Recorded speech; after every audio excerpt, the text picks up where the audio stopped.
They cannot get Kashmir. Whether they try for 1,000 years, it's not going to become Pakistan. I thought they had realized this, but I was wrong. They think that divide of Hindus and Muslims, I'm sure our nation realizes today that these enemies are also adding to that wound. Let's not give in to them. Let's fight them out. With one voice we have said this. After 35 years I heard people of Kashmir coming out, people of Jammu coming out, who have never come out. There was no political call from any party. They came out, whether it was scandals, whether it was slogans against neighbor. They didn't hesitate. They said, no, this is not acceptable to us. Enough is enough. Who should make up his mind about this? I am not going to suggest to him. He doesn't need my suggestions. He is the master of the game today. He is responsible for security and well-being of every Indian. Can you imagine? Elected chief minister is not part of the security system. Isn't that unfortunate? Blood was spilled once again on Kashmir soil on April 22nd when armed terrorists walked out of the woods and killed 26 tourists, including a local horseman. The attack was aimed at provoking a communal backlash. The terrorists checked the religion of the tourists before aiming their guns. The response from Jammu and Kashmir was very heartwarming. However, the attack has also brought India and Pakistan to a military flashpoint. To discuss this and more, I'm joined by National Conference President Dr. Farooq Abdullah, who has also thrice served as the Chief Minister of Jammu and Kashmir. Thank you, Dr. Abdullah, for taking our time out to speak to the Quint. Thank you, Virender. Thank you very much for calling me on your channel. Dr. Abdullah, the Jammu and Kashmir Assembly held a special session and spoke in one voice. Chief Minister Omar Abdullah, who is also your son, spoke quite emotionally, and from what I know, it's not very often that he gets emotional. He read out the names of all the 26 victims and said he did not want to see the tourists going back in coffins. You know, you have been Chief Minister, you have seen the bloody violence of the 90s, and we are now in 2025. But Pahalgam seems to be different. What, Dr. Abdullah, were your first thoughts and feelings when you heard about what happened in Pahalgam, when you saw the photograph of this young bride sitting next to the lifeless body of a husband she had married less than a week prior? I was in complete shock. I couldn't believe this could happen after so many years. I thought things had come to a point where probably normalcy is returning. I thought probably now those people who are perpetrators of this violences that have been taking place in the state for so many years now, 3 decades, I thought this is now worn out. But I was wrong. I always advocated talks. I was the strongest advocate of talk with that nation. Even when people in India really pointed fingers on me, I thought we should talk to them and find a final friendship to go on. Because neighbors have to live in peace. And that is what Bajpayee said when I was the Chief Minister near the border of Pakistan. I thought they had now realized that enough is enough. And believe me, I could not sleep. I could not think what must have been going in the minds of not only that lady who lost her husband, but just married, that naval officer, hardly 3 days before, or that child that was sitting on the body of his father, full of blood. I said, where is that humanity? Have we become animals? What's happened to us? All sanity is gone. They cannot get Kashmir. Whether they try for 1,000 years, it's not going to become Pakistan. I thought they realized this, but I was wrong. You're also quite There emotional. are still people there who think by doing these methods, they can change the course of history. They think that divide of Hindus and Muslims, which has been going on for the last 10 years, will further increase. I'm sure our nation realizes today that these enemies are also adding to that wound. Let's not give in to them. Let's fight them out. With one voice we have said this. After 35 years, I heard people of Kashmir coming out, people of Jammu coming out, who have never come out. There was no political call from any party. They came out, whether it was scandals, whether it was slogans against the neighbor. Tiranga Yatra. They didn't hesitate. I've never seen a Tiranga Yatra in And Kashmir. they didn't hesitate. They didn't hesitate. They said, no, this is not acceptable to us. Enough is enough. Dr. Abdullah, you're sounding angry. You're also sounding emotional, and I can understand the pain. I mean, you're referring to it as a wound. Did you that day feel like the bullet had hit your chest? I felt I was dying, for I believed in peace, prosperity. What do we want? We don't want that country. We don't want anything from that country. We want to live in peace and harmony and grow. How long are we going to remain poor? Helpless.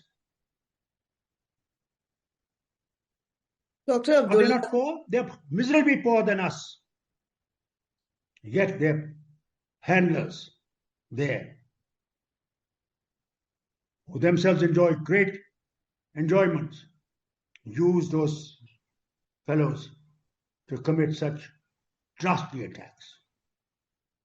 Dr. Abdullah, the Pahalgam attack was the biggest after the one in Pulwama in 2019. It was also the first large-scale attack after the revocation of Article 370. I mean, I've not seen civilians being targeted in such a manner and in such large numbers.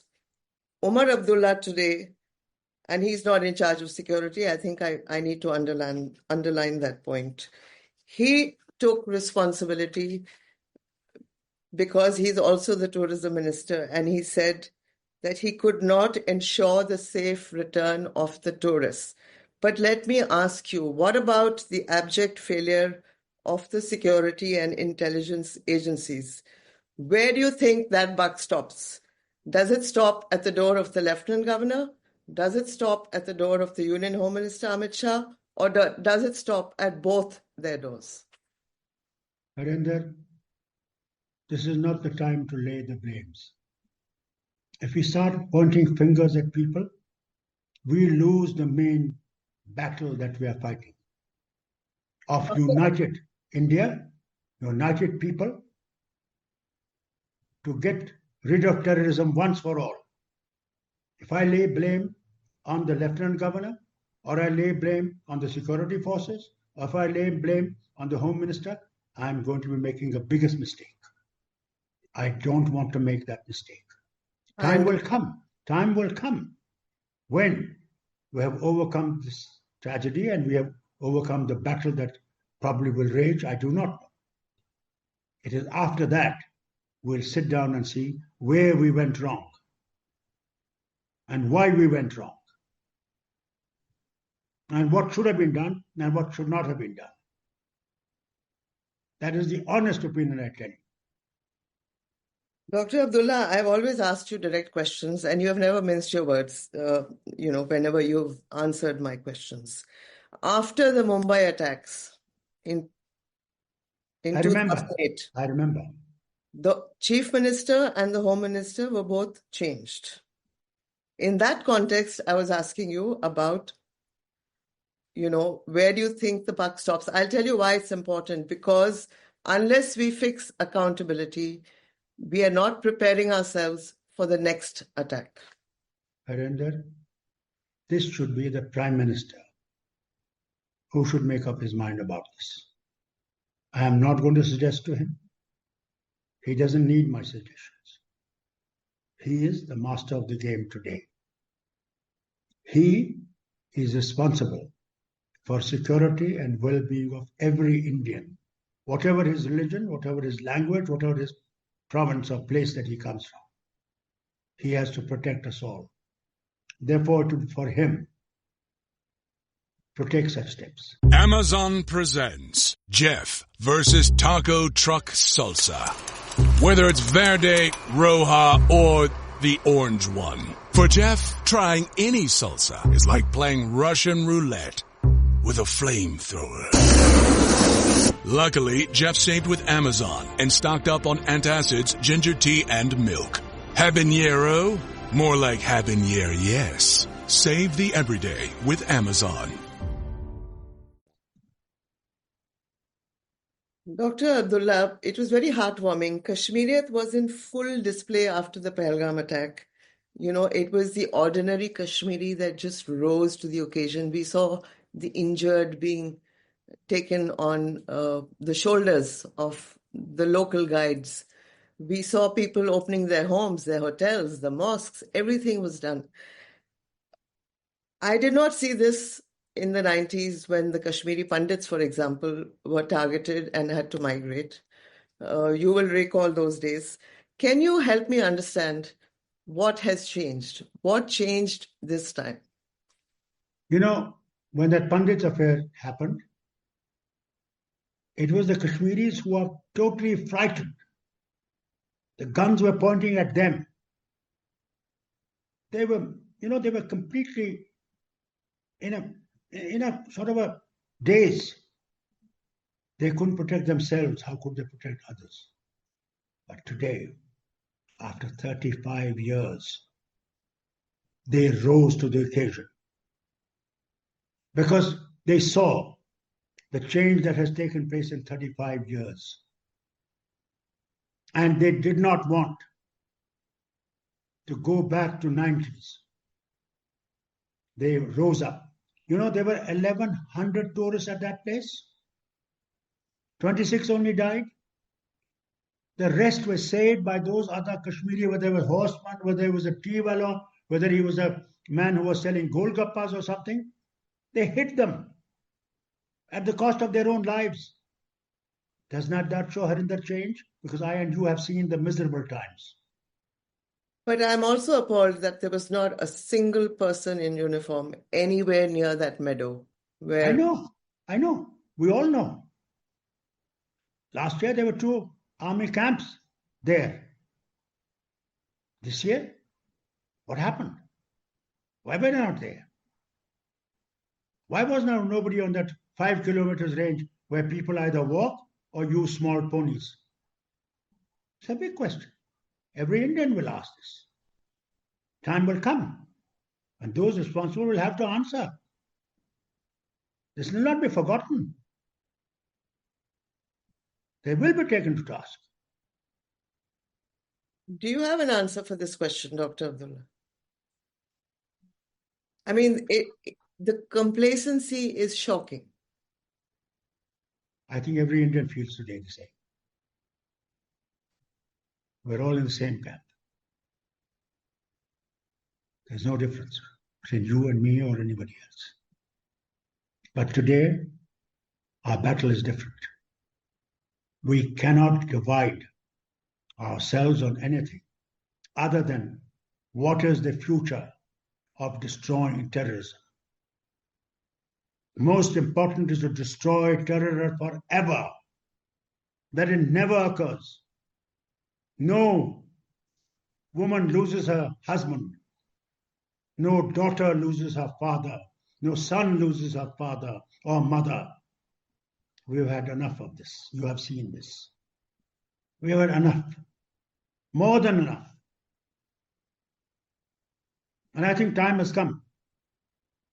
Well, let's move forward. How do we get rid of terrorism? That is the question today. Every Indian is asking. Is a military... What is going to be How do you end this thing? How will you end terrorism? How will you end those who are nurturing them, who are sending them here for one purpose only, to divide us in the nation itself? You said that Prime Minister Modi is the master of the game. He has said he will hunt the perpetrators down to the ends of the earth. I mean, the government has announced several diplomatic measures, including putting the Indus Water Treaty in abeyance. I believe they're also the government is preparing for a military response. But is that possible today between two nuclear neighbors, especially when Pakistan is given to nuclear blackmail? How do you engage militarily without the risk of upping the escalatory ladder? It's a very tough way forward. It's a mighty task, mighty task. That is why the government of India is trying to take nations who have faced terrorism before and know what terrorism is, taking them on board. We have to take world on board. We have China on our border. Total friendship with Pakistan. Let's not ignore it. Our territory, number of thousands of kilometers is under them. We have to take that also into account. It's not an easy job for the Prime Minister today. He has a very heavy thing on his head. He has to find a solution whereby he can hit the terrorist and yet protect the people and their lives. Not a small task. It's not a small task. Because the counter damage will be extensive. We should be ready for it. If that decision is taken. It's not easy. But I'm sure the world realizes what we are facing today. Are you saying we should be ready for war? I do not know. A decision will be of the Prime Minister. It is his decision. He'll have to weigh all these things. It's not an easy chair. It's not an easy crown that he wears. He will also... Very difficult crown. It's not an easy crown that the Prime Minister wears. I know. As Chief Minister, I know. When decisions had to be taken, sometimes very painful decisions had to be taken. For example? Very easy. So now, what will I tell you now? So much so that we won in complete terrorism. We couldn't move out. Look at the difference it made. You saw yourself when 2002 elections took place. All parties were on ground. All flags were flying on ground. That change had come. Now massive change has come in 35 years. That no one in Kashmir or Jammu or rest of India will stand by terrorism that has taken place. Dr. Abdullah, old women, young women, with candles in their hands, small children in their laps, marched to tell our neighbor, enough. We want to live in peace and harmony. We want to grow. They're stopping our growth. They're stopping our livelihood. They're stopping our lives. What are they going to get? Is Kashmir going to join them? Not going to be. I think when will they realize this? It's not going to happen. When? In fact, what was evident on the streets this time in Jammu and Kashmir was the anti-Pakistan sentiment. You saw it. Harinder, you've been in Kashmir for years. You walked every mile everywhere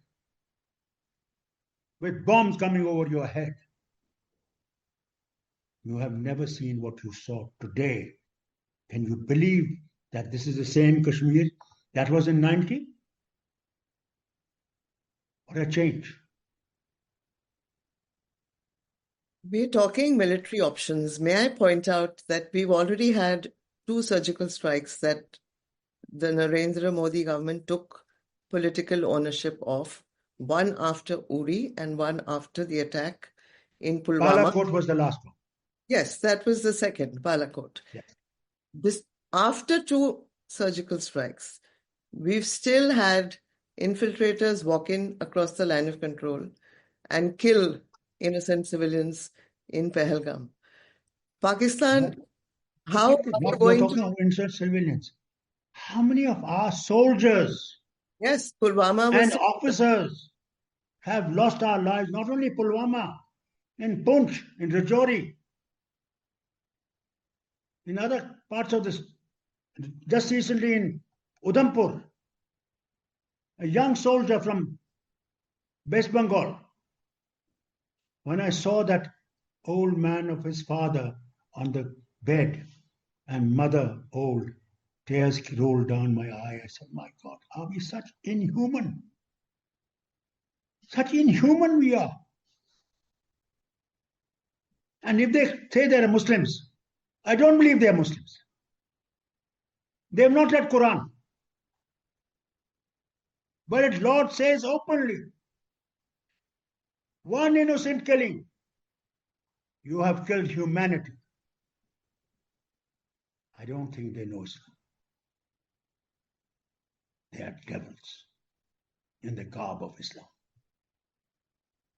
I'm sure you heard the speech of General Munir, the Pakistani army chief. General Mir. Yes. Asim Munir, his name is General Asim Munir. Yes. I mean, he not only endorsed the two-nation theory, he made it very clear in no uncertain terms that Kashmir was, is, and continues to remain their jugular vein. How do you rein in Pakistan? Not only did he say, he said another thing also. Two-nation theory. Yes, I refer to General Mir, I would like to say through your program.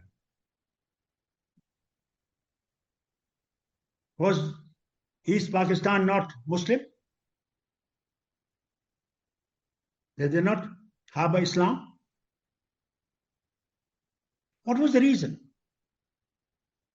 If Islam was the uniting factor, then why did they fight against Pakistan? Why did they leave Pakistan and became Bangladesh? The General should answer that. It is not India which they blame that India gave them that freedom. No.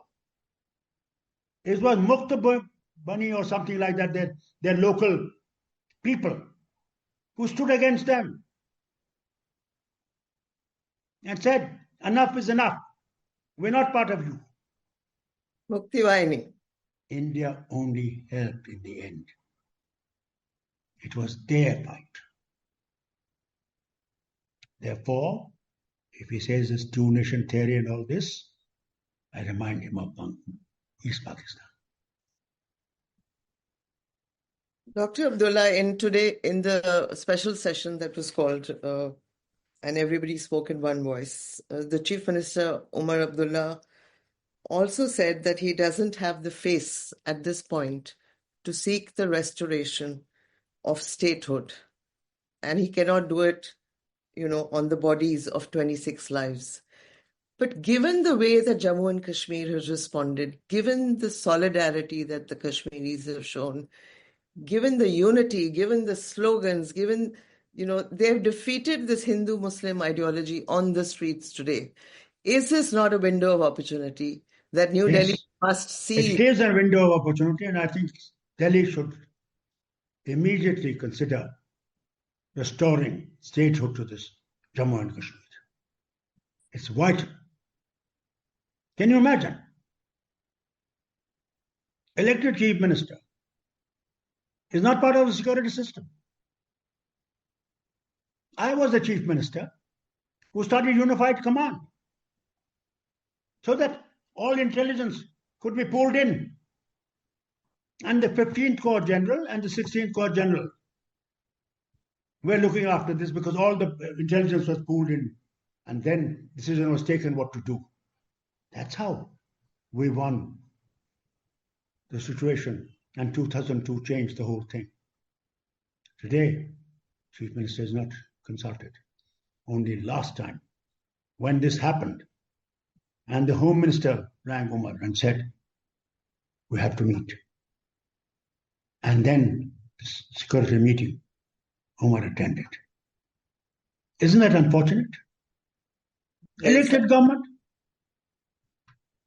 not in charge of it. I think Delhi should relook into this.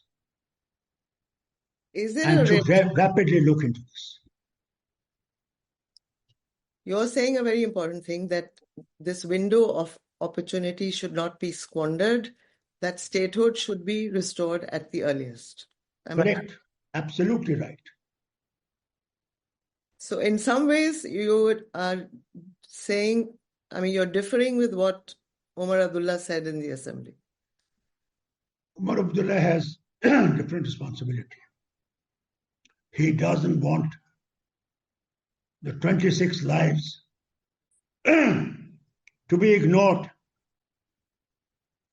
and say statehood. I'm proud of him that he took that stand. But I, talking to you, feel that is vital. Don't waste time. Move fast. Yes, because we saw the unity on the street. Not only there, you should see in Jammu. I'm talking Jammu and Kashmir. And Jammu and Kashmir and even Ladakh, which is now not part of the state, Union Territory. They also marched against what they did. Dr. Abdullah, the security forces are trying to hunt down the terrorists who were responsible for Pahalgam, and it is their job to do that. But in the process, they're cracking down. We somewhere have returned to what I used to witness in the 90s, cordon and search operations. Houses have been blown up. 7 houses have been blown up, even though, as far as we know, only 2 local militants were involved in Pahalgam. Mehbooba Mufti used the word collective punishment. The Kashmiris should not be put through collective punishment. Do you agree? I think today this is not required. You're going to cause more problems. If my son takes that line, am I responsible? Is my wife responsible? Is my daughter responsible? And you punish just because that man has become a militant. Or when you're searching, don't beat a common man who stands by you.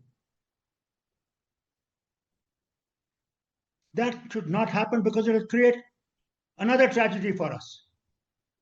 This unity that we have, in no way I want that unity to change. And Delhi must realize this. Don't create more problems. Let's be united to face the enemy, rather creating enemy within our own ranks. Yes, because there is a sense of alienation that has not totally gone away. There is a wound about the revocation of Article 370. There is. But today, this is not the time to talk about it. This is the time of unity. unity for all of us to face those who have done this massacre. Dr. Abdullah, Kashmiris outside Jammu and Kashmir are feeling intimidated and threatened. Omar Abdullah has spoken to his counterparts in several states. Would you like to reach out to them in any way? Not only that, the ministers went to Mumbai, to Uttarakhand, to UP, to all these places to reassure through their governments, the people of that state, that we are together and you should be together with us, and requested them. There are people in the country who want to create tragedies. There are people. There's a vested interest. They harmed our children, students. Not only tragedies. My minister went to Chandigarh also, where one boy was, the knife was used on his arm. I know of another person in Pune studying. And the people said that you have killed our people. Why can't we kill you? That girl is not responsible for what they have done from across the border. How do you think she feels and her parents feel? That is my daughter safe? Is my boy safe? Today I request through your channel,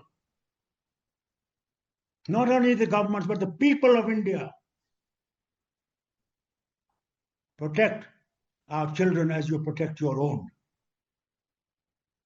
Don't give a chance to our neighbor to use this to beat us from their media and create further division within us. Please.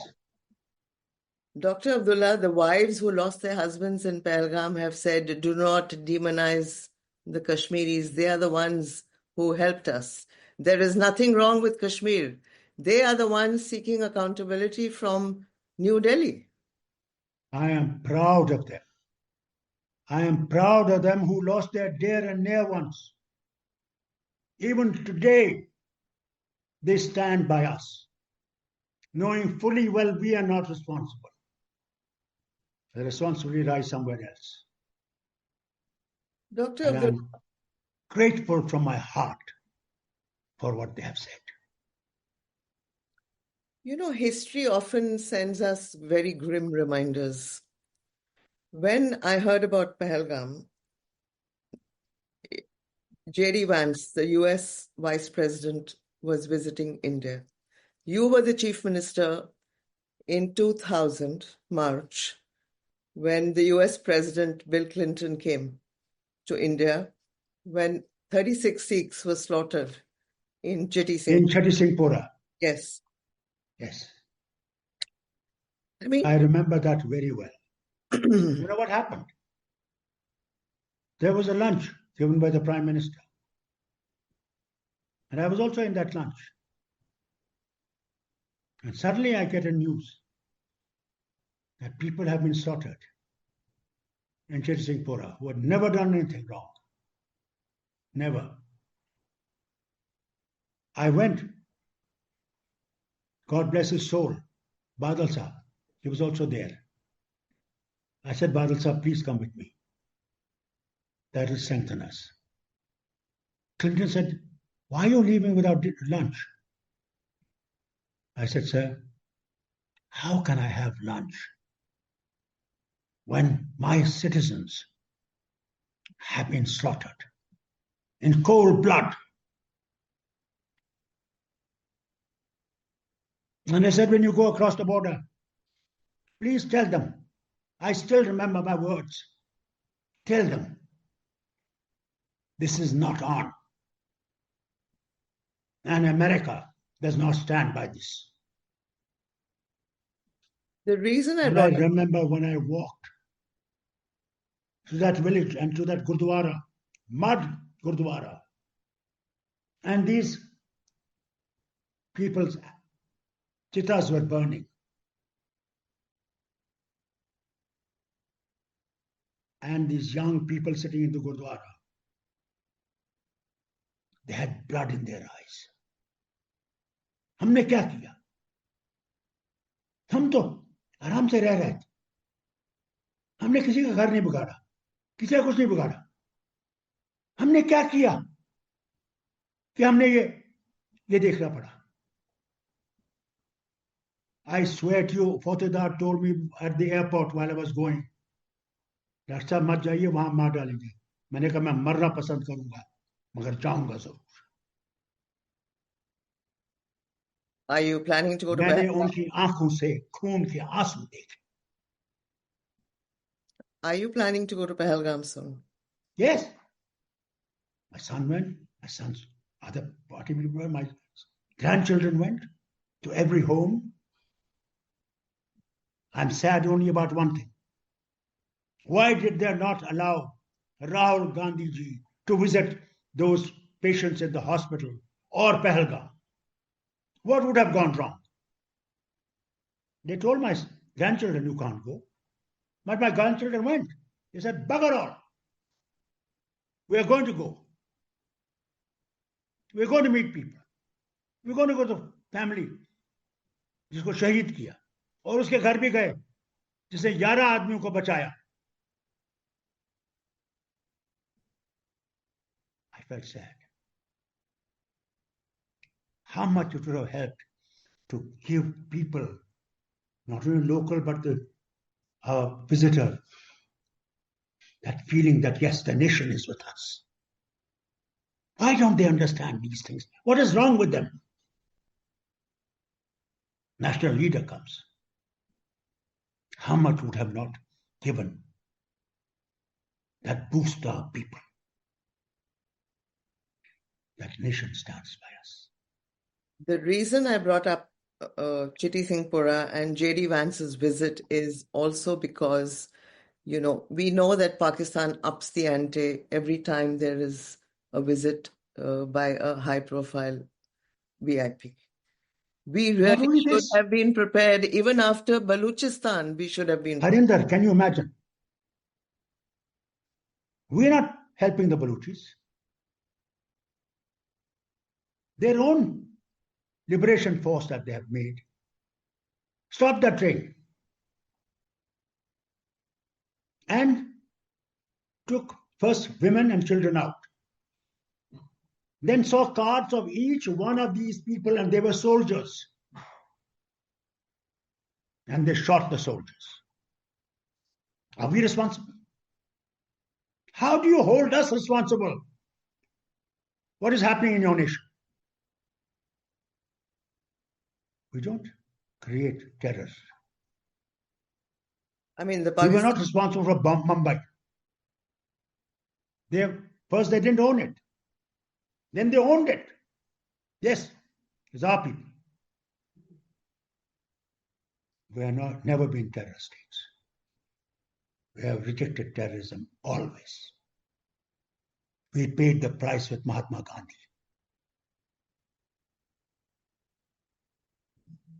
Because we stand by something. Dr. Abdullah, you have had a very long political innings. You have dealt with so many prime ministers, from Indira Gandhi to Rajiv Gandhi, Deve Gowda, I.K. Gujral. Jawaharlal Nehru, when I was in the prison. I met him a number of times. Manmohan Singh, Atal Bihari Vajpayee, now Narendra Modi. VP Singh. Yes. Who, Dr. Abdullah, in your mind, was the most... Who in your mind understood Kashmir the best? Let me tell you. Nehru was a Kashmiri and felt deeply for Kashmir. Then Indira was his daughter. Many of the things I may not agree with what she did, but she was a strong prime minister. But I can never forget. She conspired against of all prime ministers on the border at Kandahar, when I was chief minister, said to them openly, friends can be changed. Neighbors cannot be changed. Either we live in harmony with each other and both will grow. If we live in hate, then you will suffer more than us. Did they realize this? He was one prime minister. Now what about Manmohan Singh? How can you forget that gentleman? How much they abused him. But he stood by what he believed. Tried to win somehow confidence of that nation and this nation so that we can live together in happiness.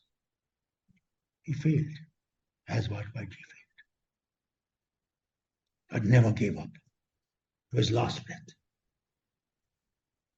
Second Prime Minister. Prime Minister Modi. Tried.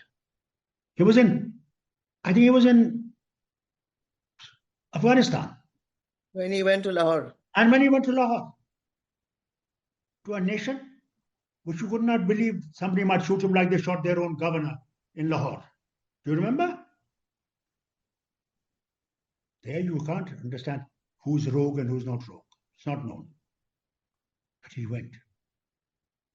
Sat with Nawaz Sharif's mother, wife, family, hoping the future will be better. Called him to Delhi when he was sworn in for the first time. What was the effect? They locked up Nawaz Sharif. If it was not Saudi Arabia that would have freed him, they'd have slaughtered him also like they killed Bhutto and his daughter. That's the history of Pakistan. The history is the first Prime Minister also was killed. That's their history. They tried. They tried like anything, but unfortunately failed. You're heading the national conference, which is in power in Jammu and Kashmir. If Narendra Modi picks up the phone and talks to you and asks you what should be done next, what would you say to him? Narendra, that's a very difficult question. If he calls me, I will talk to him frankly, which I can't tell you on this channel. But we'll try. That India's pride must remain. Indian people's pride must remain. We are a proud nation. I opposed when the plane was hijacked to Kandahar. I then said, releasing those terrorists, Maulana Azhar and others, will be the most dangerous thing we are going to do for our nation. Today, I am proved right. You said more. You said it is a nail in India's coffin. Those were your words. And Remember? you said that to me in an interview. I remember. You said it is a nail Today, in we are India's paying coffin. that price. We are paying that price. Honestly, I'm telling you. They are also involved. All this thing, they know where and how and what to do. The world must put pressure on Pakistan. Hand them over to India. Hand them over to India for justice. We will put them before the Supreme Court. Let them speak for their justice, and we'll speak what they did. That Supreme Court decide. In some ways, Pahalgam punctured this narrative about a Naya Kashmir, that was being propagated by New Delhi. That, bloodshed has stopped, 370 ke baad sab theek ho jayega. I think this is not the time for me to tell you this. Let's get over this. Then you meet me again. I'll tell you many things which I have not told you before. Before I thank you and before I let you go, since you referred to Kandahar, May I ask you about the book authored by the former Raw Chief A.S. Dulat? The book is dedicated almost to, his relationship with you, how much he values you as a friend, how valuable you are to Kashmir. Yet in that book, he alleges that you were willing to help New Delhi to abrogate Article 370. That paragraph is in a chapter titled The Abrogation and Its Aftermath. I think it's about 28th chapter or something like that. Page number 208, sir. Yes. What would you like to say? I would say what Queen Elizabeth said when Meghan and her husband wrote a book. What did she say? She said, it's what they have said. My story may be different. Therefore, I'd like to say to you and through you to Dulat, he has done a great disservice to my friendship. I never said to him that we will join BJP. I never said to him that I'll help in abrogation of Article 370. Rather, I told him, I wish they had discussed with us and we would have told them what would be the repercussions of abrogating Article 370. Abrogating Article 370, they said, it will finish terrorism. Has it? Put your hand on your heart and say, has it? Pahalgam is a testimony to the fact that it hasn't. Beyond that, don't ask me. And I thank you once again, Dr. Abdullah, for speaking to the Quint. Thank you. God bless you. God bless you.